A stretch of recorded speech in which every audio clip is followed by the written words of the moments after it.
Semangat!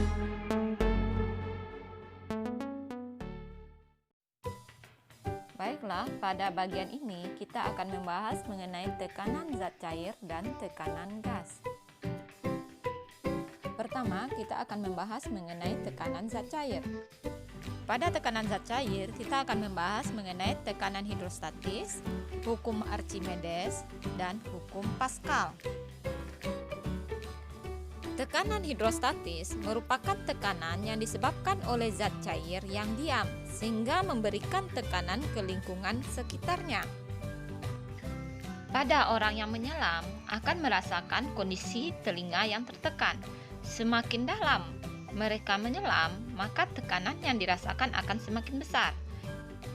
Besarnya tekanan pada zat cair, di samping dipengaruhi oleh kedalaman zat cair, juga dipengaruhi oleh massa jenis zat cair.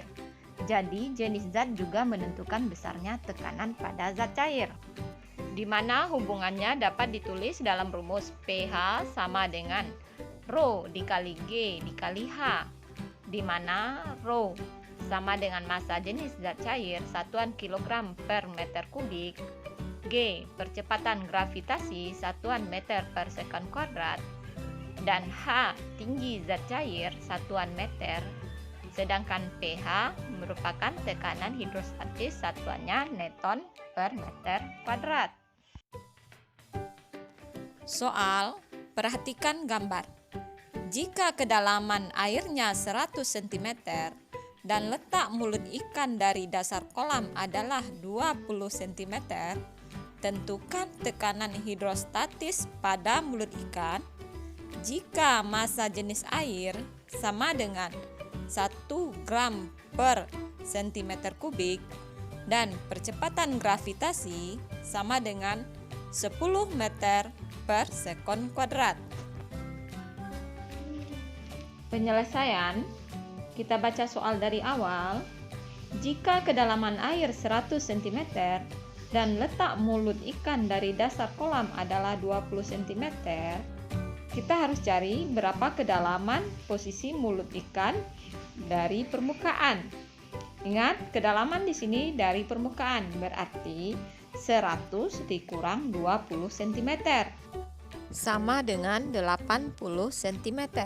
Dijadikan meter sama dengan 0,8 meter.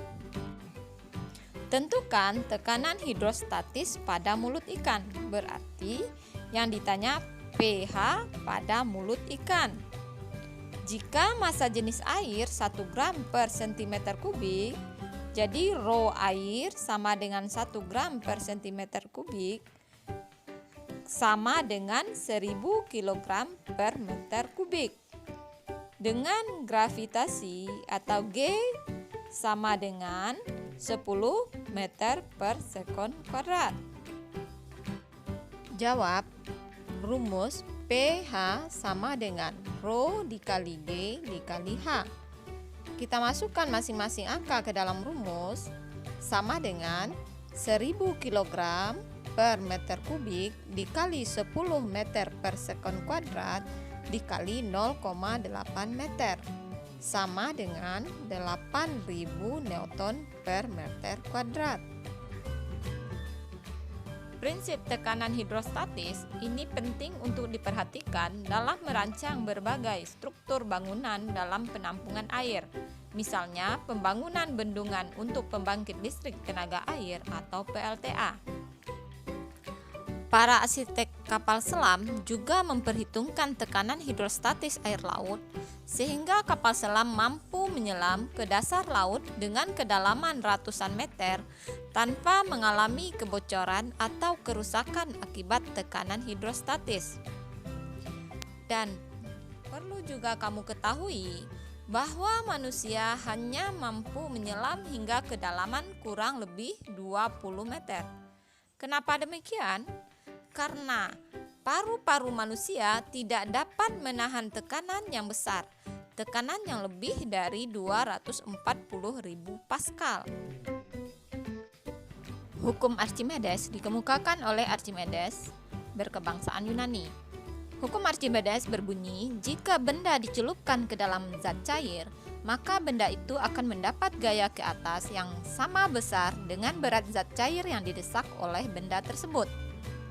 Hukum Archimedes dapat ditulis dengan rumus Fa sama dengan Rho C kali G dikali VCP, di mana Fa adalah gaya apung, satuan Newton, Rho C massa jenis zat cair, satuan kilogram per meter kubik, G percepatan gravitasi, satuan meter per sekon kuadrat, dan VCP merupakan volume zat cair yang dipindahkan dengan satuan meter kubik. Berat benda di dalam air seolah-olah berkurang karena adanya gaya apung ke atas. Dengan rumus Fa sama dengan WBU dikurang WBA, atau WBA berat benda di air sama dengan WBU dikurang Fa, di mana WBA berat benda di air satuan Newton dan WBU berat benda di udara satuan Newton. Hukum Archimedes dapat menjawab mengapa terjadi benda mengapung, melayang, dan tenggelam. Benda mengapung terjadi ketika 1. Gaya apung ke atas lebih besar dari berat benda. 2. Massa jenis benda lebih kecil dari massa jenis zat cair. Benda melayang terjadi karena gaya apung sama dengan berat benda dan massa jenis benda sama dengan massa jenis zat cair. Dan peristiwa tenggelam, benda tenggelam terjadi karena gaya apung lebih kecil dari berat benda dan massa jenis benda lebih besar daripada massa jenis zat cair. Pada kapal laut yang sebagian besar badan kapalnya terdiri dari besi dan baja yang memiliki massa jenis yang lebih besar daripada massa jenis air, maka badan kapal mempunyai rongga yang berisi udara yang memiliki massa jenis yang lebih kecil daripada air, sehingga massa jenis rata-rata badan kapal lebih kecil daripada massa jenis air. Dengan massa jenis yang lebih kecil, maka akan diperoleh berat kapal lebih kecil daripada gaya apung, sehingga kapal laut dapat tetap terapung di permukaan air. Sedangkan pada kapal selam dapat terapung, melayang, dan tenggelam karena berat kapal selam dapat diperbesar dengan cara memasukkan air ke dalam badan kapal sehingga kapal tenggelam, dan dapat diperkecil dengan cara mengeluarkan air dari badan kapal sehingga kapal melayang.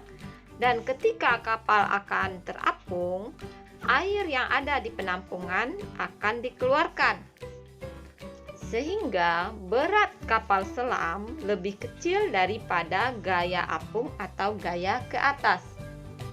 Contoh soal, perhatikan gambar berikut. Sebuah benda memiliki berat 50 Newton. Ketika ditimbang di dalam air, beratnya hanya 45 Newton. Maka gaya ke atas yang menekan benda sebesar Newton. Penyelesaian. Diketahui sebuah benda memiliki berat 50 Newton, berarti berat benda di udara WBU sama dengan 50 Newton. Ketika ditimbang di dalam air, beratnya hanya 45 Newton. Jadi, WBA, berat benda di air adalah 45 Newton. Maka gaya ke atas yang menekan benda berarti yang ditanya adalah Fa atau gaya apung. Jawab, rumus Fa sama dengan WBU dikurang WBA. Kita masukkan angka sama dengan 50 Newton dikurang 45 Newton sama dengan 5 Newton. Kita masuk hukum Pascal. Hukum Pascal berbunyi, tekanan yang diberikan zat cair dalam ruang tertutup akan diteruskan ke setiap titik atau segala arah. Perhatikan gambar. Pada gambar terlihat adanya P1 dan P2. Ketika tekanan diberikan di P1 akan diteruskan di P2. Sesuai dengan hukum Pascal, P1 sama dengan P2. Ingat rumus tekanan, P sama dengan F per A, berarti P1 menjadi F1 per A1, P2 menjadi F2 per A2. Jadi rumus untuk hukum Pascal adalah F1 per A1 sama dengan F2 per A2. Perhatikan contoh soal. Sebuah alat pengangkat mobil memiliki luas penampang penghisap kecil A1 sebesar 20 cm kuadrat dan penghisap besar A2 sebesar 50 cm kuadrat. Gaya yang harus diberikan untuk mengangkat mobil 20.000 Newton adalah. Penyelesaian diketahui. Baca soal kembali. Luas penampang penghisap kecil A1 sebesar 20 cm kuadrat. Berarti A1 20 cm kuadrat dan penghisap besar A2 sebesar 50 cm kuadrat. Jadi A2 sama dengan 50 cm kuadrat. Gaya yang harus diberikan untuk mengangkat mobil 20.000 Newton. Berat mobil, W mobil ada di F2. Jadi F2 sama dengan W mobil 20.000 Newton. Dan yang ditanya adalah F1. Rumus F1 per A1 sama dengan F2 per A2. F1 sama dengan F2 per A2 dikali A1. Kita masukkan angka. F1 sama dengan 20.000 Newton per 50 cm kuadrat kali 20 cm kuadrat. Cm kuadrat habis dicoret sama dengan 400 Newton kali 20 sama dengan 8.000 Newton. Penerapan hukum Pascal dapat kamu lihat pada alat pengangkat mobil, pompa hidrolik yang ada di tempat pencucian mobil. Di soal terlihat bahwa dengan gaya yang hanya 8.000 Newton dapat mengangkat mobil yang beratnya 20.000 Newton. Selanjutnya kita bahas tekanan pada gas. Tekanan gas terjadi ke segala arah. Aplikasi tekanan gas dapat kamu perhatikan pada balon udara. Ketika bara api dari pembakar memanaskan udara dalam balon, berat balon menjadi lebih kecil dari gaya ke atas, sehingga balon akan bergerak ke atas. Ingat, udara panas lebih ringan daripada udara dingin. Jika ingin turun, maka pemanasan udara dalam balon dikurangi atau dihentikan, sehingga suhu udara dalam balon menurun. Gaya ke atas pada balon adalah sama dengan berat udara dingin yang dipindahkan oleh balon tersebut, sesuai dengan hukum Archimedes. Untuk tugas, coba kamu perhatikan peristiwa apa yang terjadi berkaitan dengan tekanan gas pada gambar 1 dan gambar 2. Tekanan udara disebut juga tekanan atmosfer, diukur dengan alat barometer. Tekanan udara dipengaruhi oleh ketinggian tempat.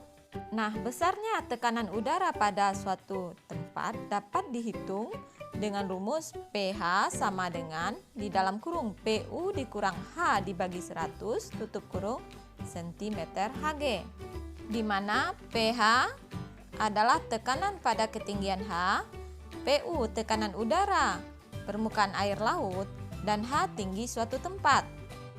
Karena besar tekanan udara di atas permukaan air laut adalah 1 atm atau 1 atmosfer sama dengan 76 cm Hg, maka rumus dapat kita tulis pH sama dengan 76 cm Hg dikurang H bagi 100. Dengan kata lain, setiap kenaikan 100 meter ketinggian tempat dari permukaan air laut, terjadi pengurangan tekanan sebesar 1 cm Hg. Soal, seorang pendaki mendaki sebuah gunung hingga puncaknya. Jika sikap barometer raksa di puncak tersebut 60 cm Hg, berapa ketinggian gunung yang didaki? Penyelesaian. Diketahui sikap barometer 60 cm Hg, berarti tekanan udara di tempat itu adalah 60 cm Hg. pH sama dengan 60 cm Hg. Yang ditanya ketinggian gunung, berarti yang ditanya adalah H. Jawab, pH sama dengan 76 cm Hg dikurang H dibagi 100. Kita masukkan angka 60 cm Hg sama dengan 76 cm Hg dikurang H dibagi 100. cm Hg dapat kita coret. Kita pindahkan H sama dengan 76 dikurang 60 dalam kurung dikali 100 sama dengan 16 dikali 100 sama dengan 1600 meter. Jadi, kesimpulan dari soal yang barusan bahwa ketika kita tahu tekanan udara di suatu tempat, otomatis kita nanti juga akan tahu berapa ketinggian daerah tersebut. Sampai di sini materi kita pada part ini. Terima kasih. Assalamualaikum warahmatullahi wabarakatuh.